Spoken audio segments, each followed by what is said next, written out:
Palo Alto Networks is set to report its quarterly earnings, with analysts anticipating revenue growth of 10.8% year-over-year to $2.16 billion. This marks a slowdown compared to the previous year's 26% growth, reflecting broader challenges in the cybersecurity sector.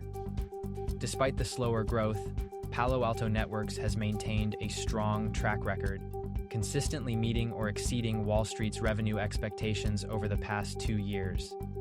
The company's performance will be closely watched, especially in light of mixed results from peers like Varonis and Rapid7, who have reported modest revenue increases amidst market volatility. Cybersecurity stocks have experienced fluctuations in 2024 due to economic uncertainties and concerns over inflation.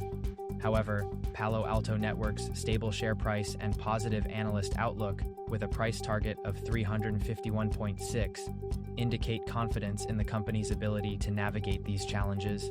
The upcoming earnings report will be critical in determining whether Palo Alto Networks can continue its growth trajectory and maintain investor confidence in a competitive and volatile market.